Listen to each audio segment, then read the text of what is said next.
digging in. We have a long way to go here. I'm probably gonna stop at 4 p.m. So just so anyone wants to budget time. All right, Wellbutrin at 93 million. So Wellbutrin is one of the great puzzles of life. How this old multi-source generic drug continues to do well is shocking and amazing. And I still can't quite figure it out. But Wellbutrin had a decent quarter, so go figure. Xenazine went generic last quarter. In fact, I almost got into that market. So their Xenazine dropped quite a bit. I think it went generic last quarter, so I'll look that up in a second. Provenge, where's Provenge? 77 million. So Provenge is hanging in there. Provenge is a weird product. Many of you are familiar with Dendreon, the company that went bankrupt that Valeant acquired. I'd be curious to see what their margins are on it. You know, Dendreon had a very hard time. Very hard time getting good margins. All right, Solidyne somehow dropped off their top products list. Is that right? Or did I miss that? Where is it? I must be missing it. How could it not be here?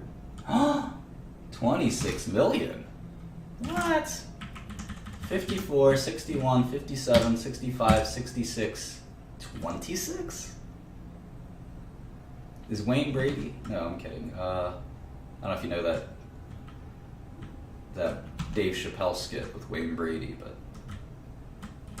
Wayne Brady plays a pimp in that skit, and one of his distributors comes up short. So this was a very bizarre quarter for Solidyne. 54, 61, 57, 65, 66, 26. It's very bizarre. 75% sequential decline in Solidyne. Kind of tells you that, you know, a lot of their, and that raises the questions. Yeah, exactly. Does Wayne Brady have to slap a? So, you know, we've been expecting Derm to grow, or at least not shrink dramatically. Maybe now we're realizing that without these tricks up the sleeve, that Derm's not gonna grow. Derm's gonna shrink. And yeah, I'm saving this and it'll be uploaded. So we make Derm shrink, which is fine. And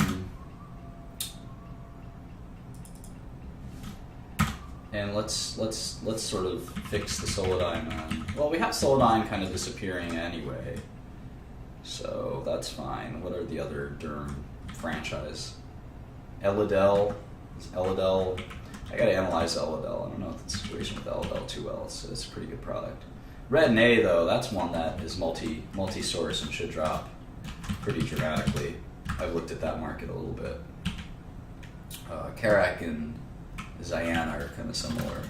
Let's take a hammer to the Derm business.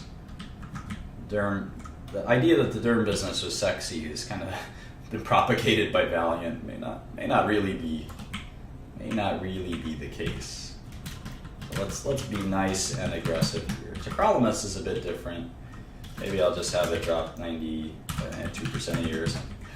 All right, so now we've taken a more of a kitchen sink to the Derm business, because I think there's a lot of risk in that. Now at the same time, you know, I feel like lowering the discount rate just because I'm making these super conservative forecasts, and the truth could be better. You never know. So I've got per share value right now, $45. We're still very early on in this process, but really remarkable Solidyne weakness. All right, Isuprel, 53 million. Isuprel, 53 million. Now this is going generic soon, so I guess I should update this shortly, but you know, maybe it's going to do something like that. But it's going generic quite soon, so Isuprel is at least. I don't know if it's going to be this quarter, so maybe I'll push it out. But NitroPress, let's look at that one. NitroPress. Is it even here? There it is, 58 million. NitroPress, big quarter. Interesting. All right, Lotamax. 43 million. Looks in line. Alright, everyone's favorite, Glumetza, 86 million. Now Glumetza, I don't know if it went generic yet. I should check. Lupin launched in February, so Glumetza is probably... Well, maybe it launched, I don't know. Glumetza should be dead on arrival. I've taken it out of my model, but I don't know. The minuscule tail.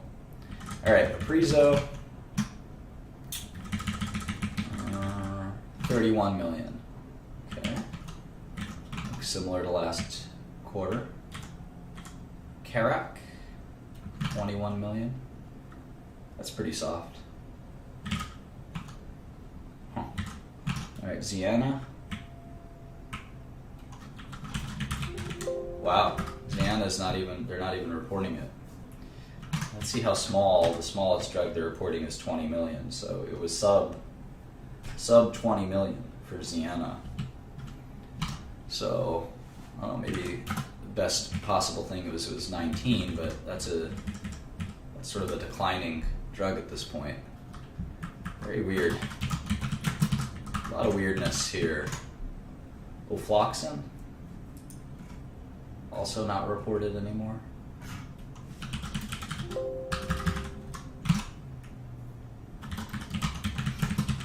How about Arestin? Arestin. 32 million. Alright, well, it's not so bad. Movaprep. That's a Salix drug. Not reported, so wow. That's a big sequential decline. Retin-A. No way. Wow. So Derm really took it on the chin. You gotta look at Retin-A, that's another big sequential decline. How about Clindigen? Nope. Wow. And Elidel finally. If Elidel's not on here, there it is, 25. Alright, so Elidel dropped 22% sequentially. It's pretty bad. Cupramine, my favorite. 27 million. Alright, Cupramine's a steady eddy. I think a generic to Cupramine is coming at some point, but maybe not today, maybe not tomorrow, but at some point it'll come.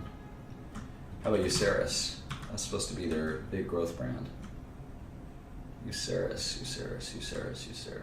39. Wow.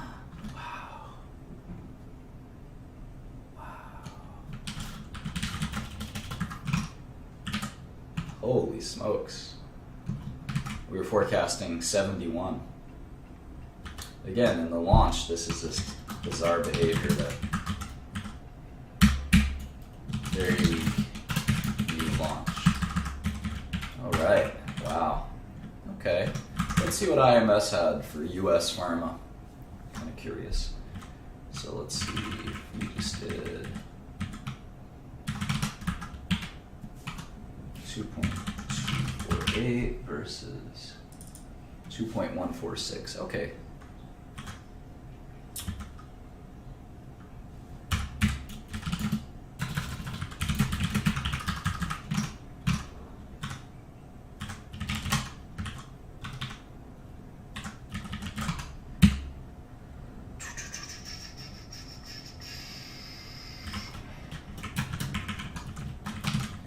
Alright, so it sort of tracks IMS relatively well, maybe except for some stocking issues.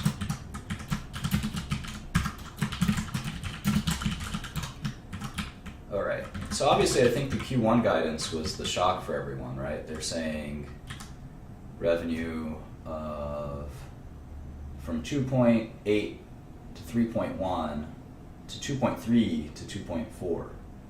So to get to 2.3 to 2.4, we're going to have to see sort of continued destocking at the Salix level. Julia, God only knows what's happening there. Wellbutrin should be, I don't know, maybe it's seasonality for Wellbutrin. Xanazine's going generic, so I don't know what's going on there. Proven should be whatever. Solodine, God help him. Suprel, nitropres. Oh, well, we don't know what the other was, so let's see if we can get a U.S. Pharma number. I think we can.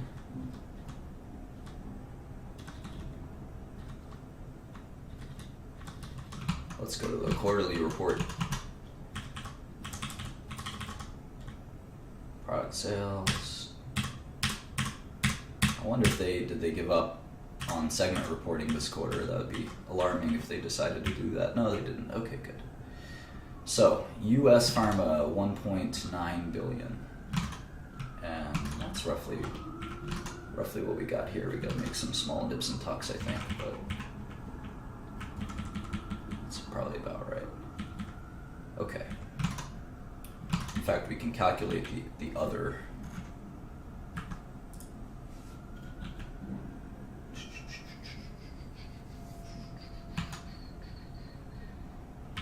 All right, let's do some of this. Let's see what they said for derm. 342. Currency impact and other. Weird. I'll take GAAP revenues. All right, so derm dropped. Huge amount.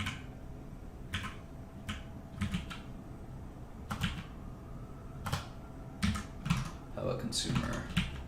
Consumer's going to be the one valuable brand. It's like $600 million in annual revenue. It's probably worth what, $2.5 billion, something like that.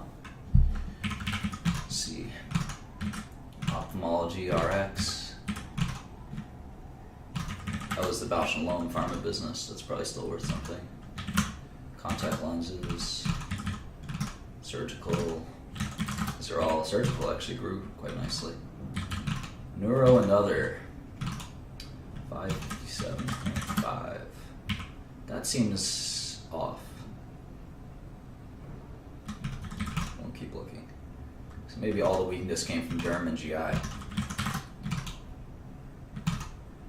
Oncology.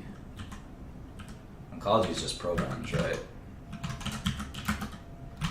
GI, 509.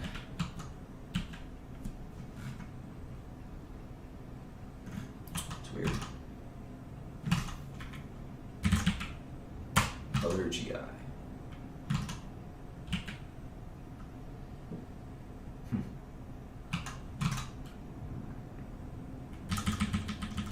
Alright, let's do this rest of world stuff. 363, 4. We'll get back to the interesting stuff in a second. Emerging markets, very good quarter. LATAM and Asia, pretty weak. Alright, so gotta do a little more nips and tucks on the income statement, but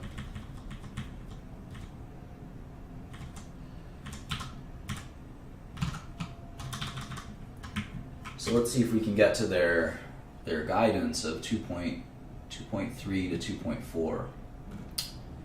So how can we do that? Now, one thing that's kind of common in situations like this, with Mike coming back from medical leave, is this concept of quote unquote kitchen sink, or a reset. Sometimes when businesses are having trouble, lowering expectations to the most bottom kind of level is sort of a strategy that's not very wise to do. But under promising a huge amount just to sort of get all the bad news, quote unquote, out of the way, and then just having success after that. I think that's something that people like to do sometimes when they're in trouble. I don't advocate it for sure, but so let's see. So it's hard to say that the foreign businesses at least should be able to perform in line at least. EMEA has a weird pattern. It's hard to tell. We'll take the average for the last 4 quarters. That's a little easier. All right, so these businesses are pretty steady. If Zenazine is gone, can we get a Zenazine number? Let's see. Is Zenazine even reported by IMS? Let's see.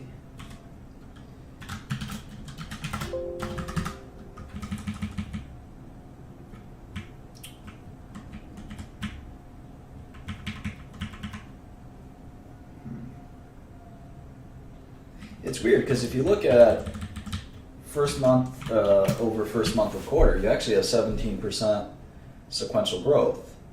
But they're telling us that revenue is going to decline by this enormous number, right? 2.3. Revenue is going to decline by 15%, but IMS is telling us the US part of that is at least growing 17%. Now, they have February and presumably most of March, and we don't. So we don't know what February looked like, but stocking is probably the big issue. So maybe Xifaxan gets hammered even further. Maybe Jublia, maybe the just stocking will go down to a bare minimum. It just seems unlikely that that number is achievable, or it's going to happen. Let's see. And maybe it's this kind of other section that's going to get hit. So we can get to 2.5 and be realistic at least. Let's see. But without kind of consumer and other stuff like that falling, it's hard to see them doing 2.4 billion. So maybe they are kind of under promising and over delivering. Maybe that's the concept that they're gonna try this time. So we'll see. But Xifaxan's kind of the problem with Valiant is that they don't really have any franchises that are valuable, right? I mean, Provenge is not too valuable. Lotamax, let's look at Lotamax. That looks like it's going to be the biggest drug at expiry. So what the heck is Lotamax? Let's go. I'll show you a cool website that it's called Drugs at FDA, and it's kind of the best website for checking out FDA approved drugs. So let's see. Lotamax is a loteprednol. It comes as it's a Bausch & Lomb product, so it looks like it's an ophthalmic drug. Comes in a few different forms. I think it's could be a beta blocker by its name.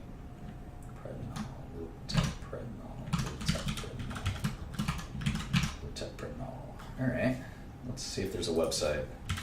Lotamax. I'm kind of curious. Maybe I'll go to IMS. I'll see if there's any. Kind of curious if there's we'll do a few things. I'm curious about this product. Products like this this isn't really a brand. If it doesn't have, let's see if there's generics. Let's start with this ophthalmic formulation right here. There are no therapeutic equivalents. Okay. Loteprednol is, my guess, is an old drug. Here's another cool website to go to. Search by active ingredient. Loteprednol. Okay, let's check this one out. Approved in '98, so definitely no approved, no generics yet, but there should be no barrier to entry, and companies like Alcon and Allergan and others will want to make a Loteprednol generic. In fact, we can kind of go to this DMF text FDA list.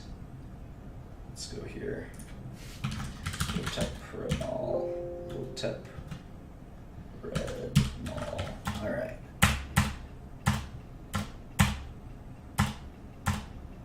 Crystal Pharma filed a DMF in 2014. Pharma Bios. All right, so at one point or another, this thing will go generic. So, Lotamax, and again, this highlights my kind of issue with Valiant is it's kind of whack-a-mole. Every time you think you've got a decent franchise, this thing will probably be generic by the time, before you know it. So this ain't gonna hold the company. How about Uceris? Uceris is like, the problem with Uceris is they just had the worst quarter ever. So who knows what's gonna happen to Uceris? This was supposed to be a huge product. What happened? It's supposed to be a huge growth product. So maybe Uceris will be a $200 million franchise, but that's not much relative to enterprise value of $40 billion.